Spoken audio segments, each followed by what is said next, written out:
प्रणमामि भक्तियुक्तो शरणार्महो शिरसा गच्छामि बन्ति शुद्ध भक्ति कहो शको कहो तुषालोचे अंगो अंगपुरडे पावडे परिमल सत्य पडमाड़ो पगड़े चोलियो चेयो सत्य थमकाय सहरिचकालो अंचेमी पूजेमी वंदामी डोंशामी दुक्खको कमको वो हिलाओ शुगी गमनम समाहिमंडम चिणगुण संपत्ति हो मज्जम पौर्वाणिक स्वाध्याय वेला श्री आचार्य भक्ति कायोश्वरम।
सृजलधिपारिकेभ्यः शुपरमतिविभावनापटुमतेभ्यः शुचिरितपोनितेभ्यो नमो गुरुभ्यो गुरुगुरुभ्यः छत्तीसगुण समग्रे पंचविहाचार संदर्श शिष्यानुगकुशले धम्मायिरे सदा वन्दे गुरुभक्ति संजमीर्णे यतरन्ति संसार सायरं घोरं छिन्नते अट्ठकमं जमन मरणं न पावयन्ति ये नित्यमृत मंत्र होम निरता ध्यानाग्निहोत्राकुला षट्कर्मा विरतास्तबोधन धन साधु क्रिया साधवा शील प्रावरण गुण प्रहरणा चंद्रार्क तेजोधिक मोक्षद्वार कपाट पाटन भटा प्रीडन तुमाम साधवा गुरुवा पांतनो नित्यं ज्ञान दर्शन नायका चारित्राणो गंभीरा मोक्ष मार्गोपदेशका इच्छामि भन्ते आयरि भक्ति काओ शको कौत शालोचीम शमिनाड समुद्र समिचि जुत्ताणम पंचविहाचारणम मैरणम मयरादिष्णवदेशाणम वच्छयाणम तिर्यणगुण पालयाणम शबिशाहुणम सयणिचकालम पंचेमि पूजेमि वन्दामि डोमशामि दुःखको कमको वो हिलाओ शुगई गमनम समाहिमंडम चिणगुण संपत्ति हो मज्जम। नमः श्री वर्धमानाय निर्धूत कलिलात्मनि शालोकानो त्रिलोकानो यद्विद्या दर्पणाय।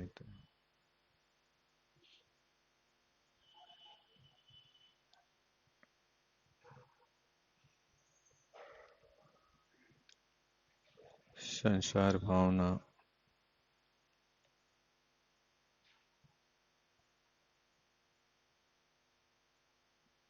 ये सीख देती है कि संसार में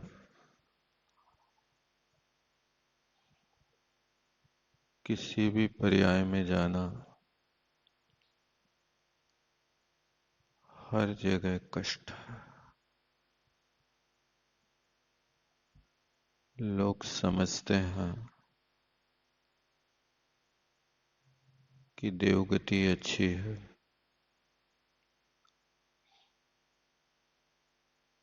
लेकिन आचार्य कहते हैं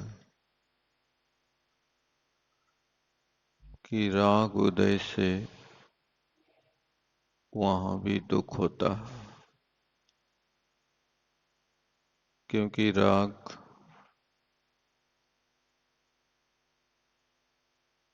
आग की उपमा दी जाती है। दौलत राम जी ने लिखा है यह राग याग तहे सदा ताते क्षमामृत से है। चिर भजे विषय कषाय अब तो त्याग निष्पद बेय। ये पंक्ति हमारे लिए सीख देती है कि हे आत्मन, इस राग की आग में सदा जलते रहे। अब अपने आत्मा का सेवन करो। सब चीजों में देख लिया,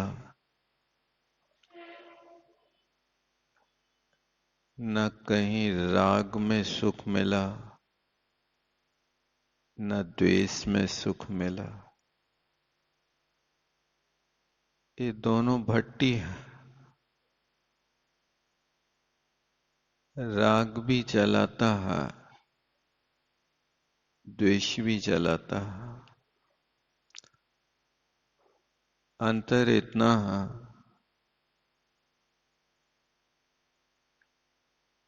कि व्यक्ति को राग में जलने में थोड़ा सुकून मिलता है,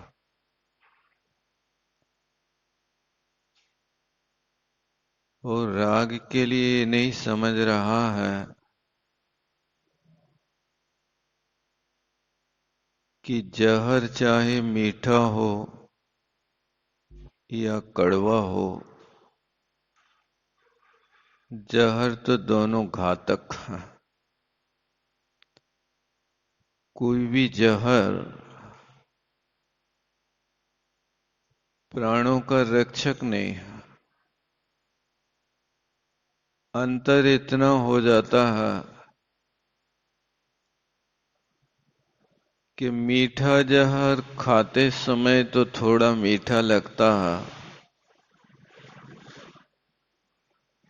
लेकिन अंदर जाकर के जब वो घुलता मिलता है तो काम तो वो ही करता है।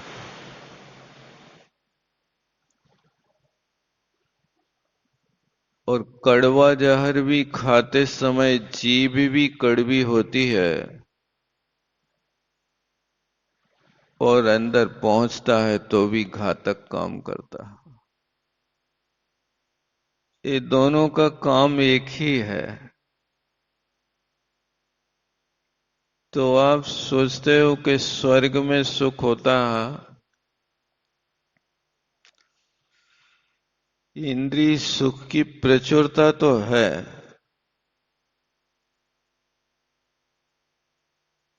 असाता वेदनी के उदय के कारण नहीं। साता वेदनी की उदीर्णा चिरकाल तक चलती रहती, 6-6 महीने तक चलती रहती है।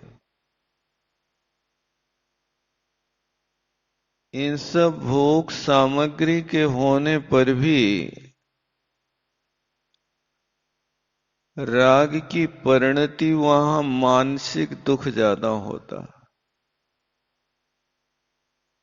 3 प्रकार के दुख होते हैं: आधि, व्याधि और उपाधि। मानसिक पीड़ा का नाम आधि होता है, शारीरिक पीड़ा का नाम व्याधि होता है, और दूसरों के द्वारा दिया हुआ पद उपाधि होता है। अब ये 3 प्रकार के दुख हैं। तो देवगति में आधि का दुख है, मानसिक पीड़ा है। एक एक देव के पास कैसा भी निकृष्ट देव हो तो भी चक्रवर्ती से असंख्यात गुणी विभूति उसके पास होती है। चक्रवर्ती से अनंत गुणा सुख भूत पिशाच राक्षस को भी होता है।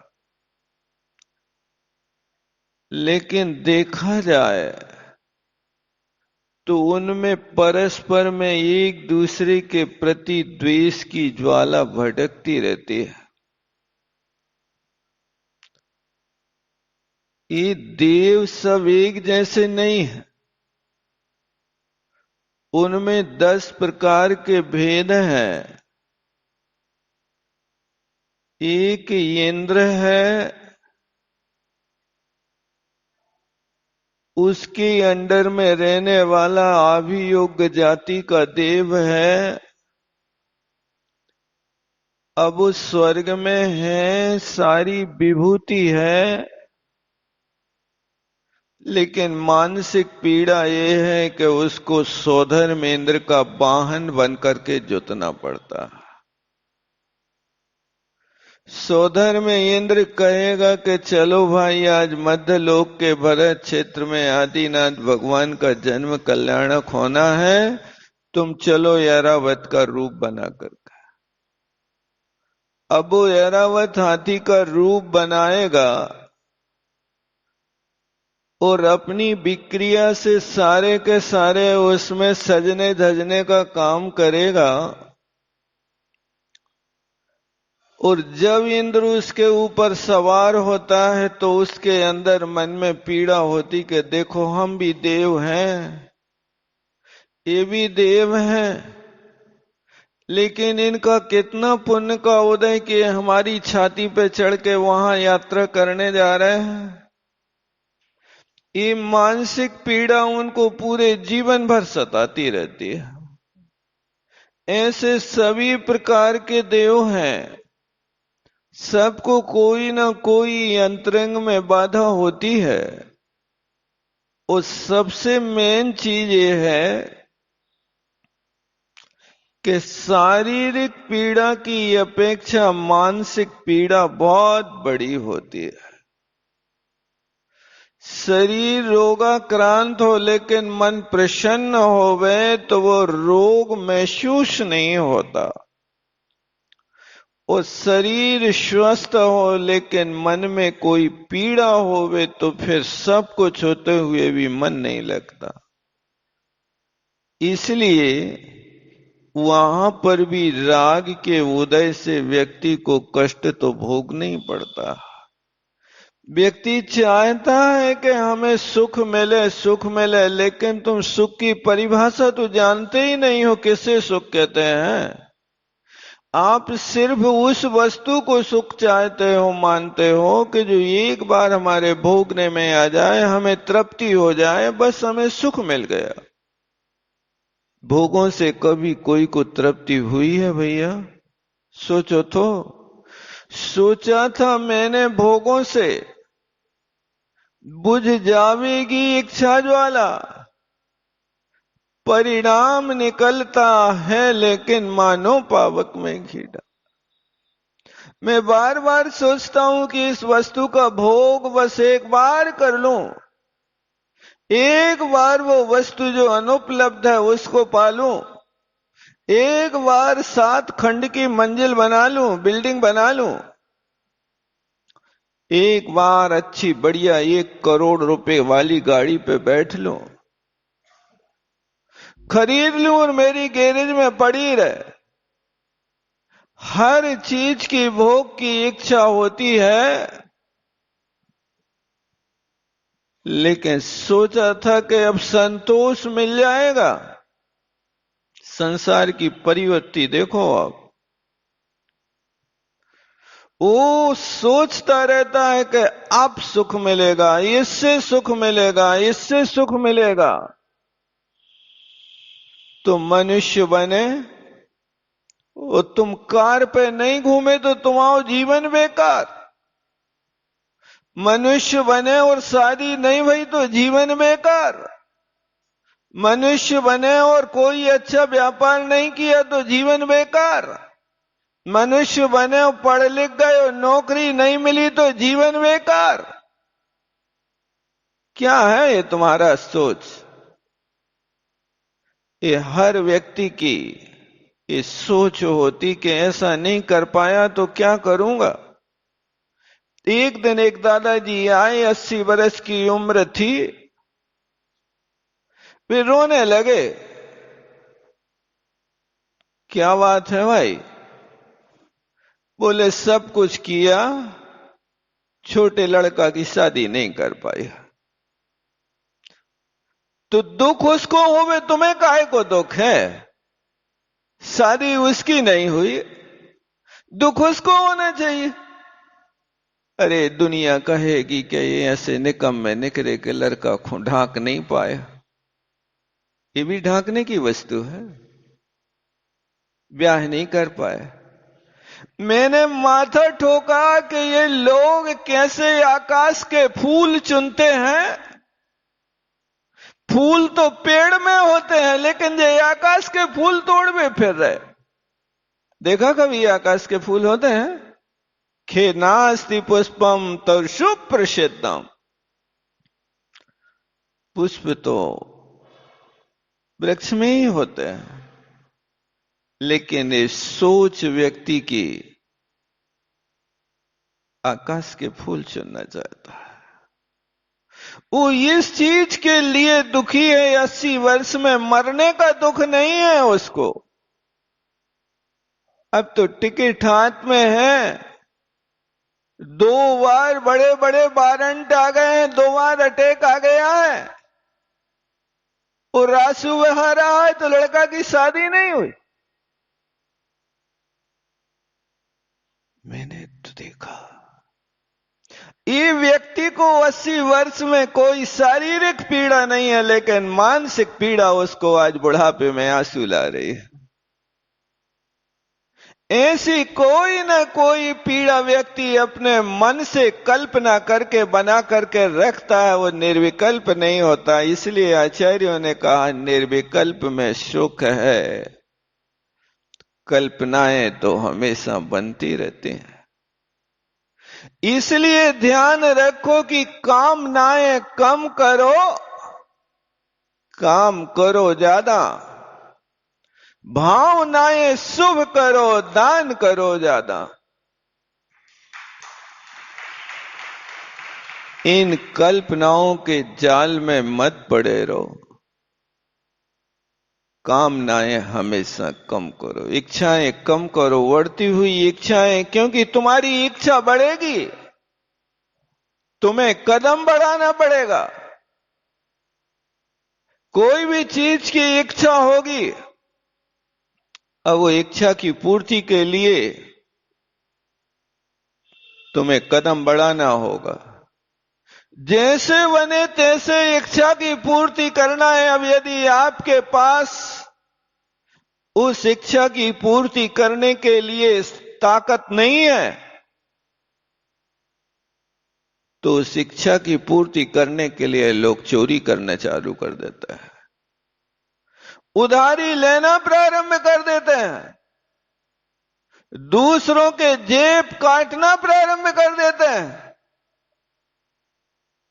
ये क्या कर रहे हो आप? दूसरों के जेब काट करके आप अपनी कामना की पूर्ति कर रहे हो? ये क्या आपने सोचा कभी उचित है? कोई बात नहीं, नहीं है हमारे पास सब्जी तो हम दाल के साथ रोटी खा लेंगे। नहीं है दाल तो कोई बात नहीं, उसी आटे का हम लपटा और उसी आटे की रोटी बना करके खा लेंगे।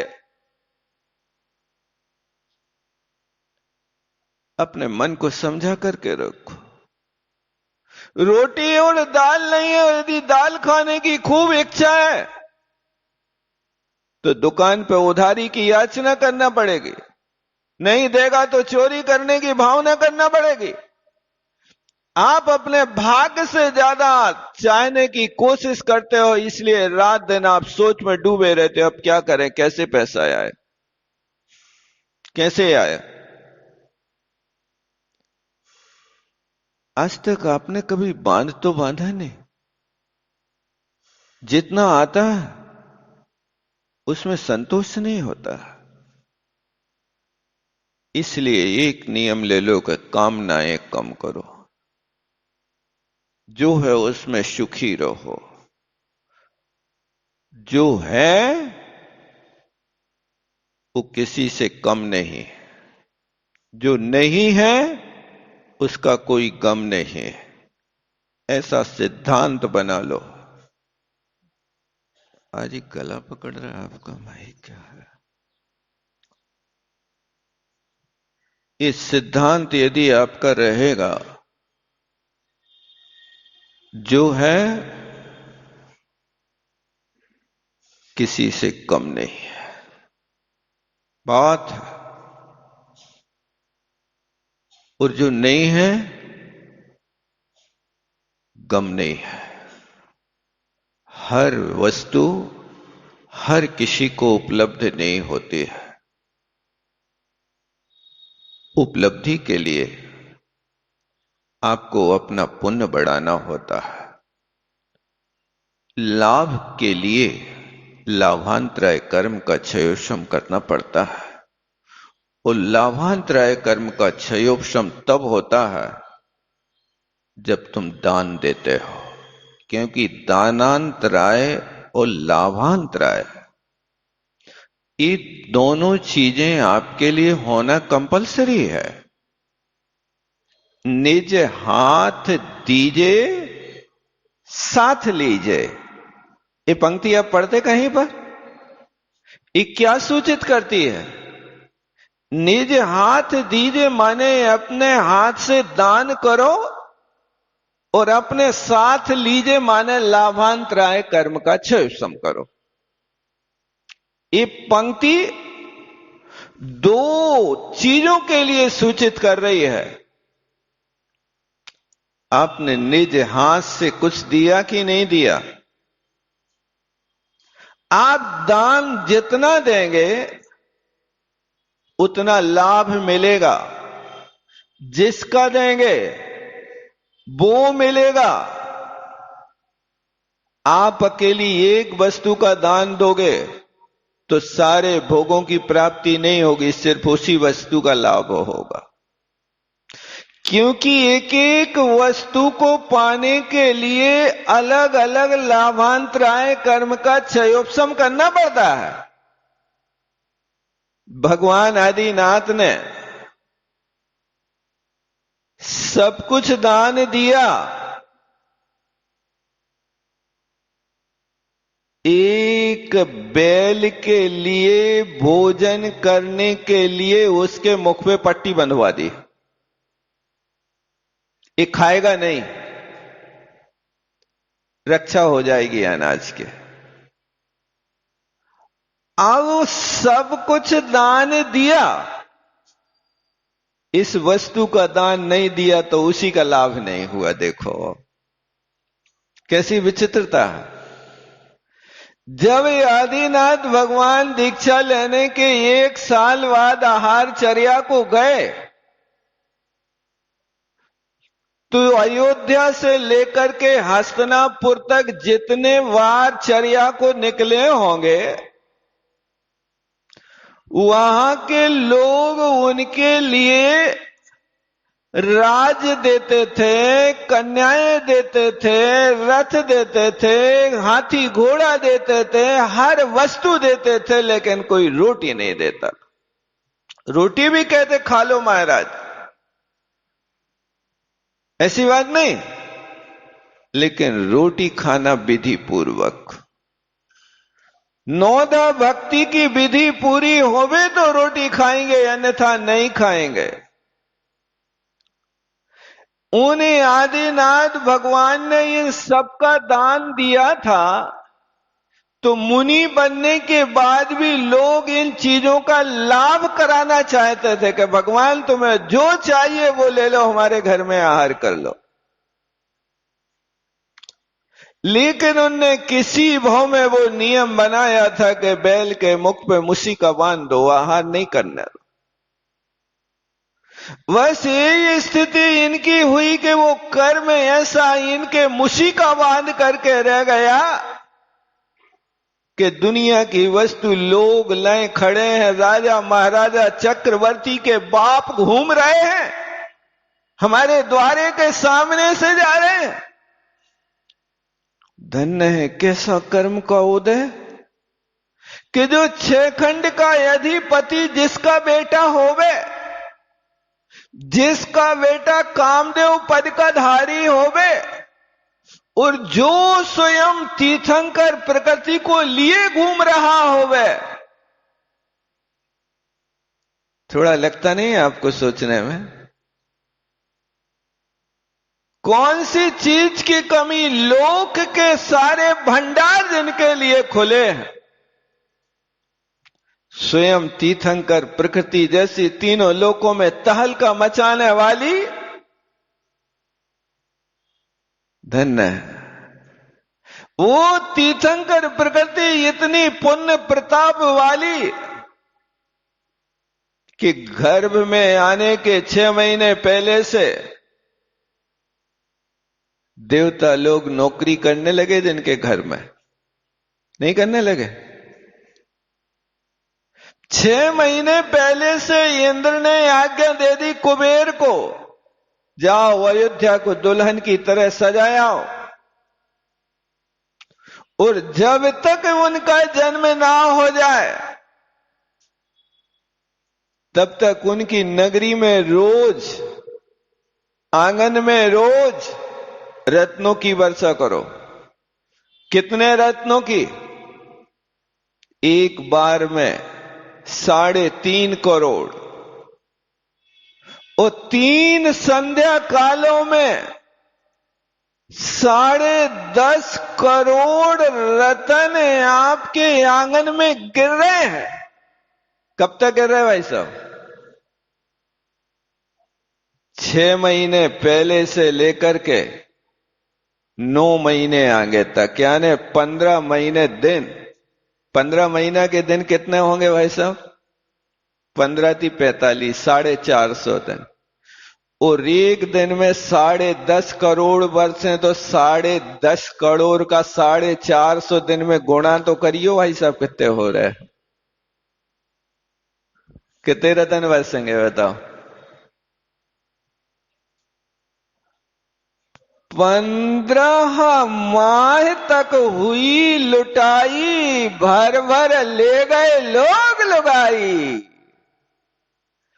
15 दिन तक 10.5 करोड़। यहां तो एक रतन कोई एक हीरा मेला लकड़हारी को सारे देश में तहलका मच गया। कितने लाख को हीरा भाई साहब? करोड़ का था, लाख का था? लोग हिसाब लगा रहे थे कि इतने करोड़ को हीरा मिलो है, सो इतने करोड़ की जीएसटी लगेगी उसको, फिर इसके बाद इतना मिलो। बता जाते हैं, आप लोग देखते ना टीवी में से बता जाते, लकड़ी बीनने वाली बाई के भाग में मिल गए। अब वो एक हीरा के लिए सारे भारत में विज्ञापन हो रहा है, और वहां तीर्थंकर के आंगन में रोज 10.5 करोड़ पानी की बारिश जैसे बरस रहे। और ये तुम्हारे डुप्लीकेट नहीं, थर्माकोल के रतन नहीं, तो तुम लोग जैसे बना लेते हो ना, वे कुबेर बन जाते हो और झूठे बरसाते रहते हो। या तो थर्माकोल के ले आओगे, या वे 100 रुपया किलो के कांच खरीद लाओगे, चमकीले होना चाहिए, खूब बरसाओगे मुट्ठी भर भर। वो वहां देवों के यहां कोई ऐसा डुप्लीकेट काम नहीं होता कि दिखाएं कछु और करें कछु। बहुत कीमती है। इतना पुण्य लिए जो व्यक्ति बैठा है, वो व्यक्ति आज दीक्षा लेकर के द्वारे द्वारे गांव गांव पांव पांव घूम रहा है। कोई सुधी श्रावक कर ले नौधा भक्ति, कोई सुधी श्रावक कर ले वे अपना आहार दान अतिथि संविभाग व्रत का पालन। लेकिन काल ऐसा था कि उस काल में अतिथि संविभाग व्रत को लोग जानते ही नहीं थे। कैसे करें? सामने से रतन गुजर रहा है, लेकिन उस तरह रतन का उपयोग करने की कला नहीं है। ऐसी दशा होती। चक्री एक मतंगज पायो, तापे ईंधन ढोयो। कुम्हार के लिए हाथी मिल गया। अब कुम्हार को हाथी मिला तो उपयोग क्या करेगा? गधा की लीद ढो रहा है, क्योंकि उसको तो वो ही धोना, या तो वो मिट्टी ढो के ला रहा। चक्री एक मतंगज पायो, तापे ईंधन ढोयो।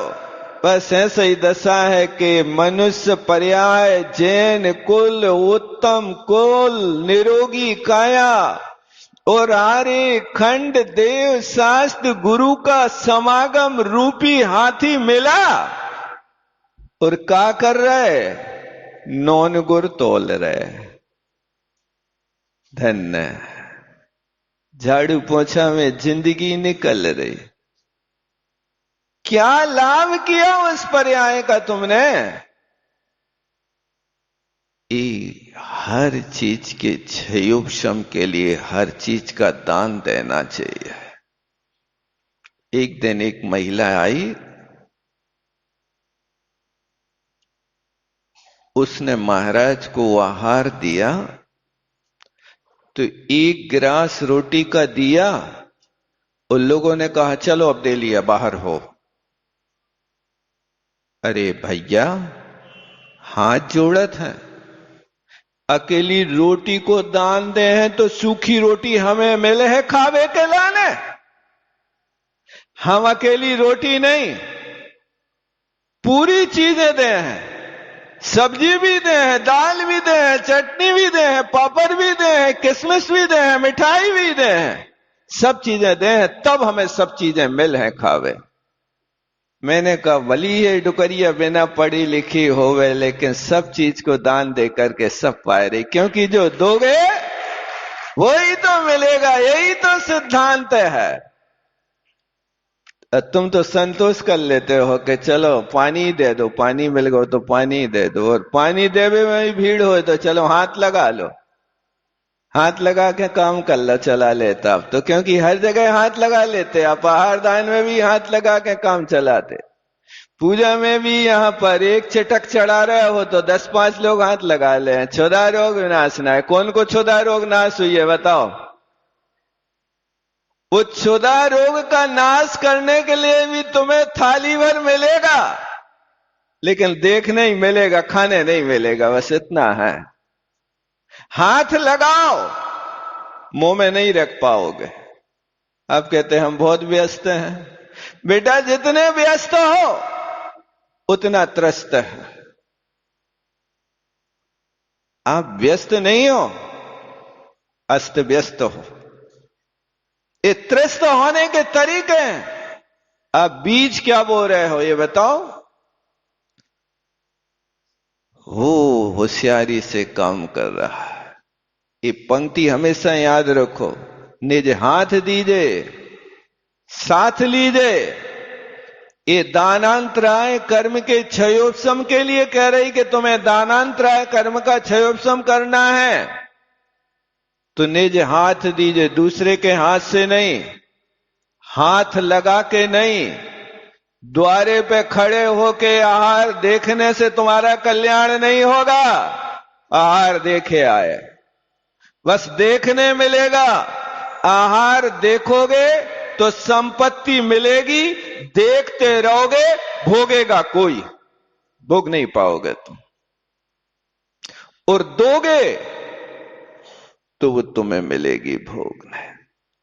यही तो कर रहे हैं। दुनिया आहार दान देखती रहती है, कमाते वे हैं, भोगते उनकी संतान है। वे स्वयं ऐसे ही हाथ नहीं कर पाते, वे पाई भर खर्च नहीं कर पाते हैं। करोड़ों कमा रहे, पाप कर रहे, लाखों काम कर रहे हैं ऐसे, और कहते हैं कि बहुत पसीना बहा रहे हैं। ऐसी गर्मी में रोड पे ठेला लगा रहे, हो लगाते रहो, लेकिन आहार बाहर से द्वार पे खड़े होके देख रहे हैं। वैस महाराज देख लिया, हमें एक गिलास देख भी मिल जाए, बस ऐसे ही मिले, चुटकी भर देख भी मिले, वो भी कौआ हाथ से छुड़ा के ले जाएगा, खा नहीं पाओगे आप। निज हाथ दीजे साथ लीजे, अपने हाथ से दो, भरोसा नहीं करो कि पिताजी ने तो बोल दी बोली, पिताजी को खाने मिलेगा, तुम्हें कुछ नहीं मिलेगा। निज हाथ लिखा, पराये हाथ नहीं लिखा कि दूसरे के हाथ से दे दी और तुम्हें मिल जाए। ऐसा होता है कहीं? नहीं होता। इस संसार के स्वरूप को आप समझो कि तीर्थंकर जैसे परमात्मा पुरुष युग के आदि में हुए, सारे 3 लोक की संपदा, सारे 3 लोक के पद जिनके घर में आ गए, एक साथ आ गए। संपत्ति भी जिनके घर में इतनी कि 15 महीने तक 10.5 करोड़, एक आचार्य तो कहते 14 करोड़ बरसते थे। 10.5 नहीं, वे 4 संधि मानते, रात के 12 बजे भी 10.5 करोड़, 3.5 करोड़ रतन उनके घर में बस जाते थे। 3 संधि तो होती है, लेकिन त्रिलोक पंडितीकार कहते 4 संधि में 14 करोड़ रतन बरसत है। और सारे 3 लोकों के पद जिनके एक ही घर में सिमट के आ गए। पिता तीर्थंकर होवे, बड़ा बेटा चक्रवर्ती होवे, बाहुबली जिनका कामदेव होवे, भरत का बेटा पहला वृषभ सेन पहला गणधर होवे, जिनकी दोनों बिटियां मुख्य गढ़नी होवे, मुख्य हारिकाएं होवे, सब कुछ भरा पड़ा, लेकिन 2 रोटी के लिए द्वारे द्वारे सब कुछ है। ये दिया था सो मिल रहा, बस वो वस्तु नहीं दी, वो नहीं मिल रहा। इसलिए जैसे आप लोग सब चीजें खा करके रस लेना चाहते हो, ऐसी सब चीजों को दान भी दिया करो। अकेली एक में संतुष्टि नहीं रखा करो कि एक चीज दे दी बस काम हो गया। नहीं, उससे काम नहीं होगा। जो भी चीजें हैं वो दीजिए और कामनाएं कम करो, अपनी बढ़ती हुई इच्छाओं को रोकिए और काम करो ज्यादा। कौन सा काम करना? ओठा पटक का, लड़ाई झगड़े का, दुकानदारी का, खजाने का, खेतीबाड़ी का? कौन सा काम ज्यादा करना है? जो काम आज तक नहीं किया वो काम अब करना है। कामनाएं कम करो, काम करो ज्यादा, और भावनाएं शुभ करो, अच्छी पवित्र पवित्र भावनाएं बनाओ, क्योंकि भावनाएं भी एक दूसरे के हृदय से टकराती हैं। आप किसी के विषय में बुरा सोचो तो वो सामने वाला तुम्हारे विषय में अच्छा सोच पाएगा कि नहीं सोच पाएगा?